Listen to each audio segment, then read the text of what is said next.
We now have episode 4 of Fear the Walking Dead season 7. This is now our halfway point in the first half of season 7. This episode is called Breed With Me, and if you haven't seen this episode yet, do not listen to this review because this review is going to contain full spoilers for the episode.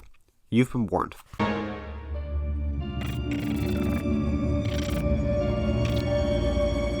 This time around, we are following the group that got picked up by the CRM, but mostly we are following Sarah. We pick up with all the characters at the start. Daniel is the only one really out of that group I like. I completely forgot Luciana was a character until she came running in. Charlie's there. That bloody hell, that girl is aging very quickly. But Daniel still has some sort of Alzheimer's that they haven't really given a name to yet to what it actually is. But Sarah is, they find out they have found Wendell's hat, but they haven't found Wendell, and she says, however hard you looked, I'm going to look 10 times harder. And Sarah is saying she's not just going to sit here. So Sarah goes out. Sarah has gone out looking for Wendell. She is not having any luck whatsoever, but she does get in contact with Morgan on the radio. But then the battery dies and she doesn't want to go back to the community, so her battery on her walkie-talkie is dead and she's kind of fucked. But then she sees a car. She makes her way over to the car. The dog comes out that we actually had. Morgan had the dog in episode 2. Then the dog went missing and he was with the bounty hunter's brother. So then, now Sarah is with the bounty hunter's brother. Immediately he holds her at gunpoint. They have a little bit of a fight, ending up with Sarah on her ass with him pointing the gun at her. And they make a deal. And the deal is Sarah will get Morgan to a certain place so the bounty hunter can kill him. I think his name was Josiah Jew. I don't know exactly what his name is. And if she does that, Josiah, the bounty hunter's brother, he will find Wendell for her. And they make a deal with that. You can tell by Sarah she feels a bit uncomfortable making this deal because of course she's risking Morgan's life to find Wendell. But she is so desperate to find Wendell. You could tell it's not really the main thing on her mind is not what she's doing to Morgan. It's more the fact that she's going to be finding Wendell. But one weird thing with the bounty hunter is every time he kills a walker, he wants to bury it. Just one small thing that is very odd, especially this long into the apocalypse. Because I think they're about 3 years into the apocalypse where Fear the Walking Dead is. So the fact that the bounty hunter's brother is still doing that, I still think it's just insane. But we run into some random guy who's in the full get-up of all the get-up that all the new villains are wearing. Well, the people we're assuming are going to be villains. The get-up that they're wearing, we run into one of those guys. He's got a trailer full of walkers and he's bringing them to a certain point. The dog found him and then they make him strip down and they actually find something belonging to Wendell in the guy. So then the new villain character brings him to where he was about to bring all the walkers, and it's a stables. It's where there were people where farmers would keep cows, and this group has got walkers in all these little different pins, and they got them labeled age or whatever they have there. And for some reason, what they're doing is they're stripping the walkers of all their clothes, so the walkers are fully naked. And I don't know what they're doing with their clothes, but I don't even know what their actual plan is here. But what they're doing is they're taking their clothes and leaving them in there, pretty much like they're cattle. A very, very odd thing to do.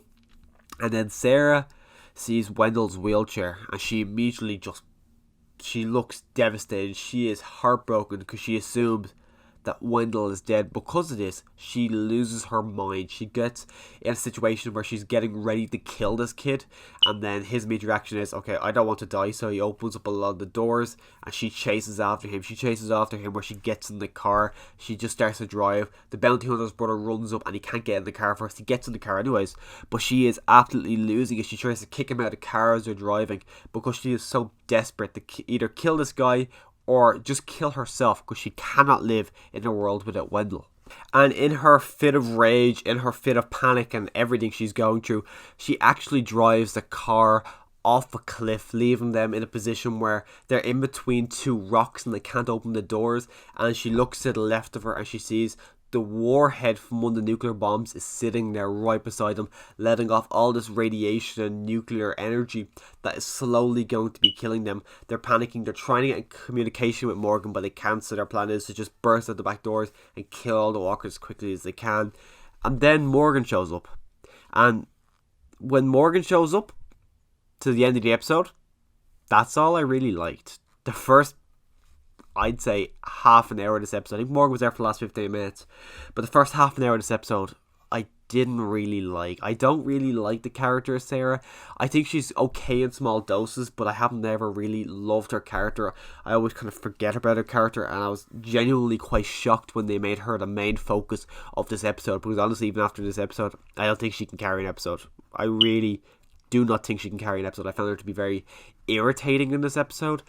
Not really irritating, it's just her way she talks, her mannerisms. I just find her to be a bit of an irritating character, so I wasn't very much of a fan of her being there. But anyways, Morgan does show up, and Morgan's first immediate reaction was he looks at the bounty hunter's brother, who is a twin brother and is identical to him, because of course it's the same actor. He says, "I killed you, I chopped off your head," and then they begin to a fight where Morgan's got the staff that the brother was using. Josiah, whatever his name is, has some kind of weird tool. I don't really know what it is. They start fighting. They start like proper fighting each other, and it ends up with Morgan on the ground. The brother is holding the actual bounty hunter, his head towards Morgan, getting ready for him to bite him, so the bounty hunter can kill Morgan after what Morgan killing him. And then the fight ends up finishing where the dog gets bit in the face by the brother, because the dog goes over to smell the brother, because he's probably excited that, oh my god, it's you, and then the brother bites the dog in the face, and that's when the bounty hunter's brother realizes all the mistakes he's made, the fact that he let hate, all of it. He realizes that what he had done is not what he should have done, not what his brother would wanted him to do, and now the dog is dying. And it was actually, I didn't like to see the dog die. I like the dog. I love the dog.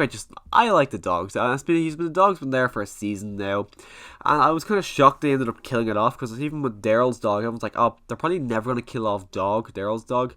So I was kind of under the same impression that they probably won't ever kill off this dog if you're The Walking Dead. Especially the way he just disappears for episodes and they shows up again.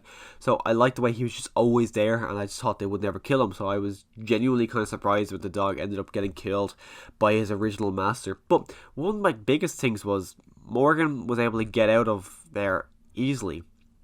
So the big quest they done in episode 2, what the fuck was the purpose in that if it's so easy for Morgan to get out of there? Which I assume he just walked out, because he doesn't have a car.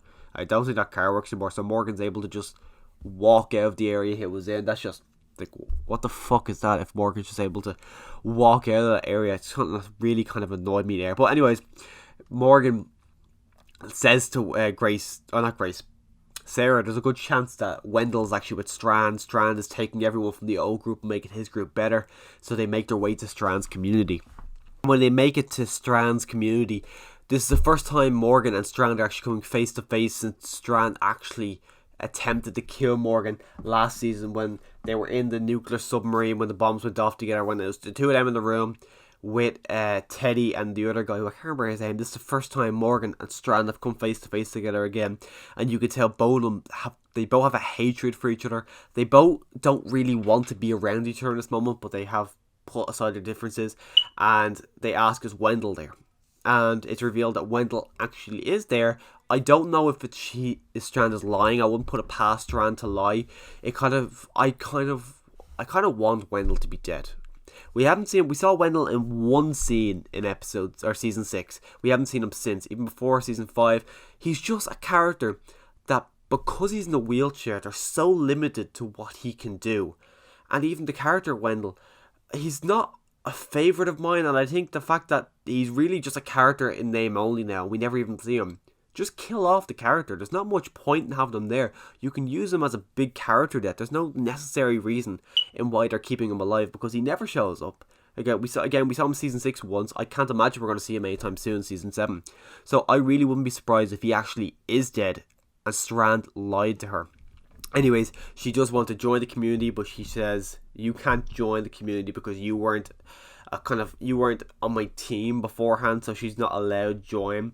But Sarah does end up joining Morgan. Josiah, or whatever his name is, was going to join them, but he wants to go off and find out who he is or whatever he wants to do, but he is on their side now. He's with them. He doesn't want to kill Morgan anymore, so they are kind of all working together in a certain sense of the word.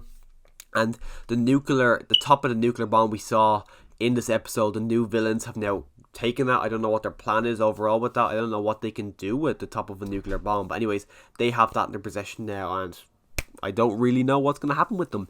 Honestly, this episode, as I said, I enjoyed the last 10-15 minutes as soon as Morgan came into it, but before that, I really wasn't enjoying myself. It's easily the worst episode of the season so far. Probably the worst episode since season 5. Really, really disappointing.